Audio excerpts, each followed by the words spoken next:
Now, there are fight nights, and then there are nights that feel like destiny in gloves. Nights when the lights hit different, when the crowd doesn't buzz, it trembles. When you feel it before the first punch is thrown, in your chest, in your gut, in your bones. July 26, 2025 is one of those nights. The theater at Madison Square Garden, where echoes of Ali's defiance, Cotto's fury, and Gotti's war still haunts the rafters, will bear witness to a battle between two undefeated forces on a collision course with legacy. In one corner brews Shu Shu Carrington, Brooklyn's golden child, a fighter carved from discipline, dripping with poise, a technician with venom in his gloves and New York running through his veins. In the other, Mateus beats Heita, the pride of Namibia, a relentless roaring underdog who fights like he's carrying a continent on his back. Because he is. The interim WBC featherweight title is on the line. But this isn't just about hardware. This is about proving you belong, about turning dreams into dominance, about seizing your name out of the smoke and carving it into the sport's next chapter. Welcome to the Knockout Nest, and this is your full breakdown. Bruce Carrington isn't just a prospect, he's a problem. 11 wins, 0 losses, 7 knockouts. But those numbers don't tell the full story. Carrington's been a rising name since the amateurs, former Olympic hopeful, signed with Top Rank, groomed in the New York gym system that builds fighters from the ground up. His style is part classic technician, part modern tactician, equal parts Pernell Whitaker and Andre Ward, with the East Coast chip on his shoulder that never really fades. His most recent outing against Jose Enrique Durantes Vivas was a warning shot to the division. Vivas was supposed to test him.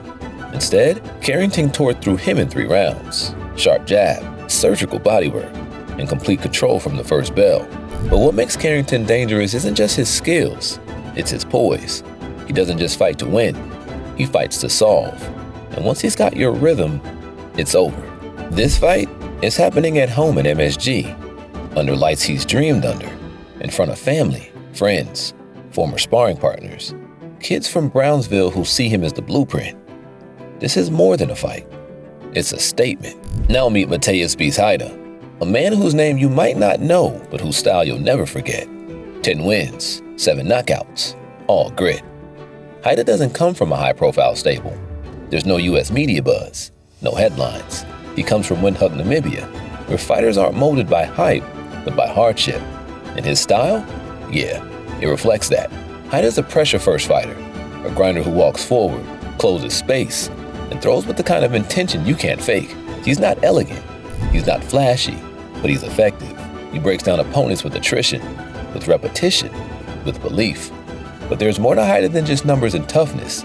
In Namibia, boxing isn't just a sport, it's a lifeline. It's a way out, a source of pride for entire neighborhoods. Heita carries the weight of that expectation every time he steps into the ring. He fights for those who never got the chance, for the kids who shadowbox in dusty lots, dreaming of bright lights and big nights. Heita's journey to this stage hasn't been easy. He's fought in small venues, often with little fanfare, sometimes even without proper equipment. He's learned to adapt, to improvise, to survive. That resourcefulness is part of his DNA as a fighter. He's used to being the underdog, to being overlooked, and that's exactly what makes him dangerous. This fight is his coming out party, his shot at glory, the kind of moment that changes life not just for him, but for the boxing scene back home.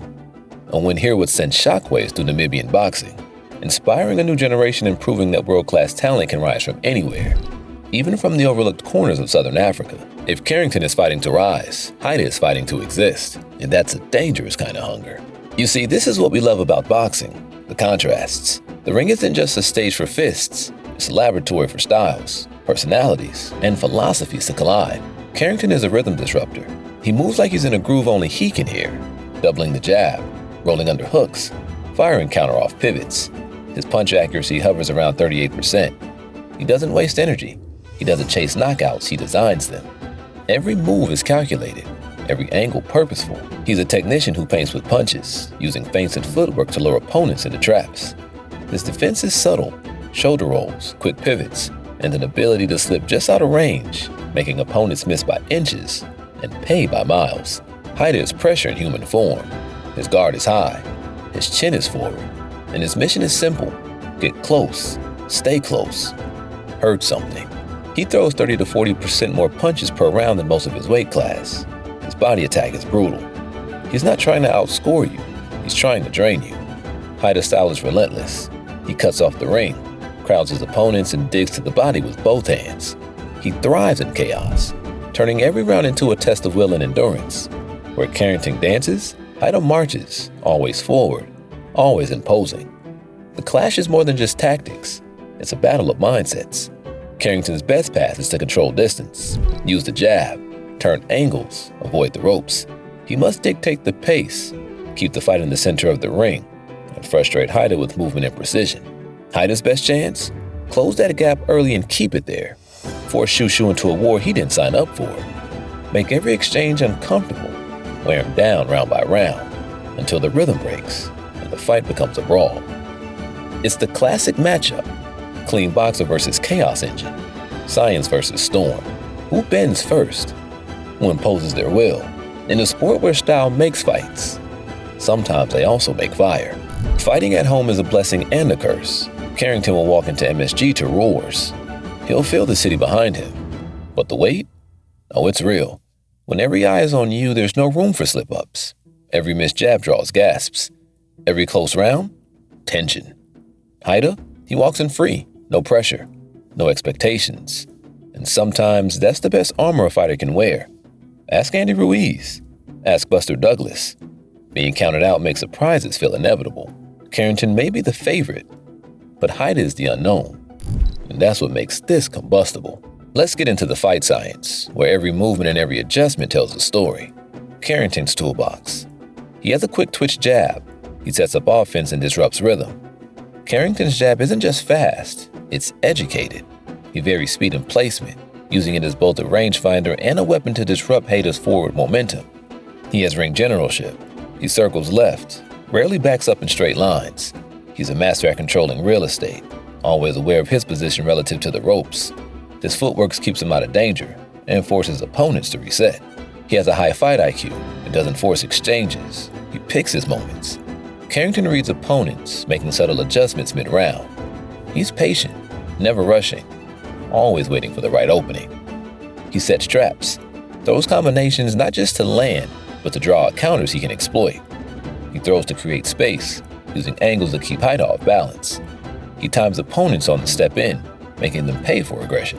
The left hook is sharp, often thrown off the jab or as a check when circling. The counter right is venomous, especially when the opponents get reckless.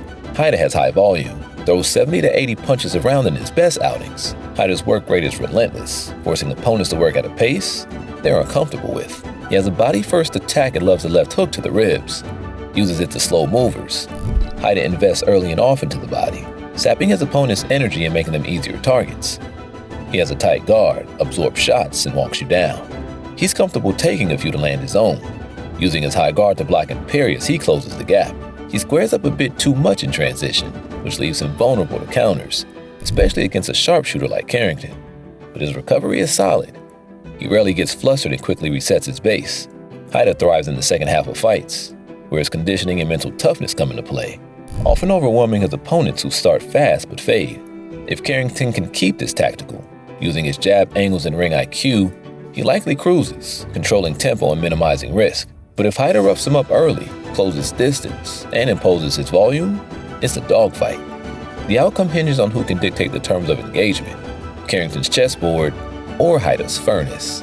Let's not sugarcoat it. The winner of this fight becomes the mandatory challenger for Stephen Fulton, the reigning WBC featherweight champion. That's not just a step up, it's a leap into boxing's elite. The victor gets a golden ticket to primetime paydays, co-main events, and the chance to headline cards on the world's biggest stages.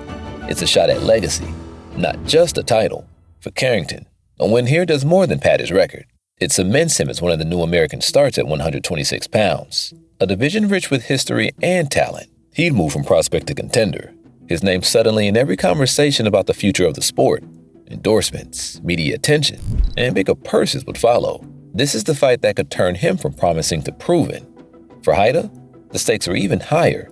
A Namibian fighter walking into Madison Square Garden, beating a local favorite, and claiming a path to the WBC throne? That's not just a win, that's a seismic shift. It would be a first for Namibia, a nation with proud boxing roots but few world champions. Heita could become a symbol of hope and possibility back home, inspiring a new generation and putting his country on the global map. And for both men, there's something even more personal on the line, their undefeated records. In boxing, that 0 is more than a stat. It's a symbol of invincibility, of promise, of everything a fighter has worked to protect. Lose it and the story changes. Only one gets to keep it. For the other, it's a long, hard road back. This isn't just a fight. It's a crossroads where dreams, futures, and legacies hang in the balance. Madison Square Garden has seen a share of coronations. This is the arena where legends are written into the fabric of boxing history. It's where Ali beat Frazier, a night that changed the sport forever. Where Cotto built a kingdom defending his pride in his belt in front of roaring crowds. The Garden is a proving ground, a place where fighters are either born or broken. Carrington knows the stage. He's fought under these lights before, felt the energy of the crowd, and heard his name echo through the halls. But this night is different. This time it's his name at the top of the bill. The pressure is heavier, the expectations higher. Every eye in the building and millions more watching around the world will be fixed on him as he walks that long, lonely aisle to the ring. For Carrington, it's a chance to step out of the shadows and into the spotlight, claim his place among the greats who came before. Heita's never fought under lights this bright. For him, the Garden is foreign territory, an arena steeped in history but also in intimidation. Yet sometimes, that's what makes a fighter dangerous. He doesn't know the pressure, so he doesn't feel it. He's not weighed down by the ghost of champions past or the burden of expectation. He walks in with nothing to lose and everything to gain. For Heita, this is not just a fight.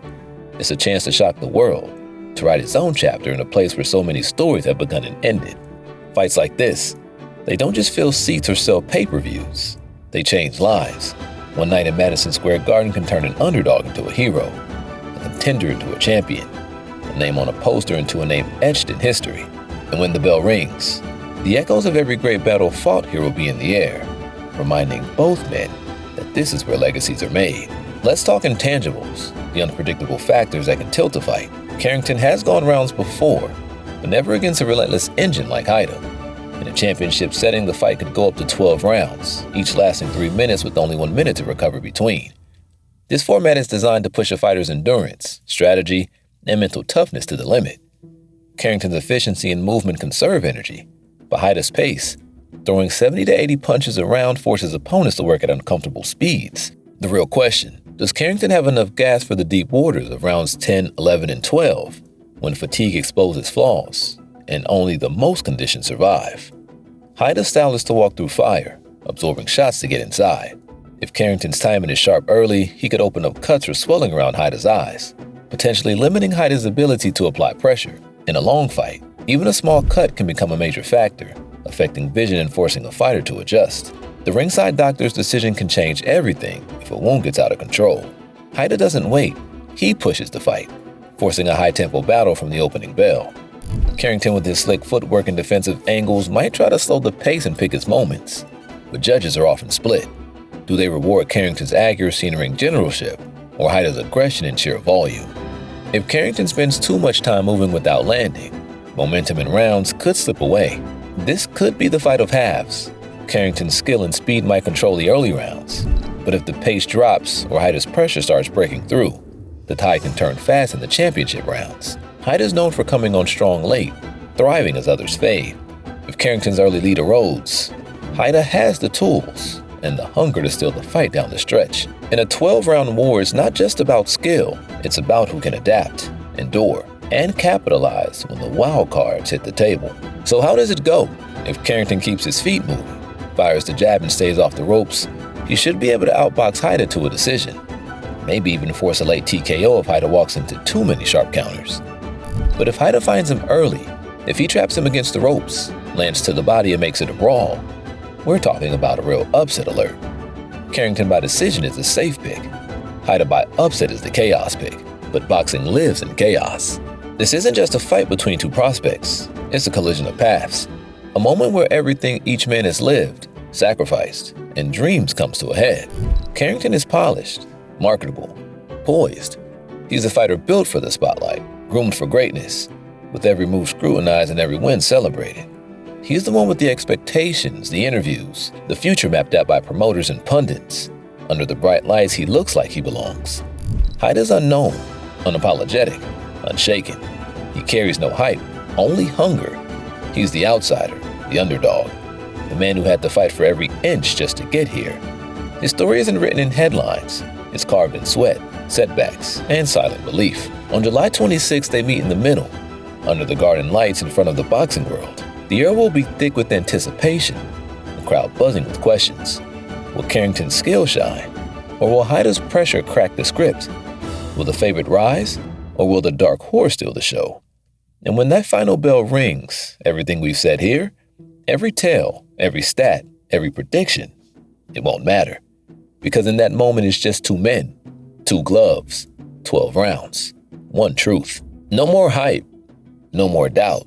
Just the pure raw reality of combat where only one man's hand will be raised and the world will finally know who he is. So what do you think, fight fans? Is Carrington about to become New York's next king? Or will the beast from Namibia shock the world and tear up the script? Drop your predictions in the comments. If you're new here, hit that subscribe button. And if you love breakdowns like this, smash that like and share with the fellow boxing head. This is the Knockout Nest, where fists fly and legends rise. We'll see you at the bell.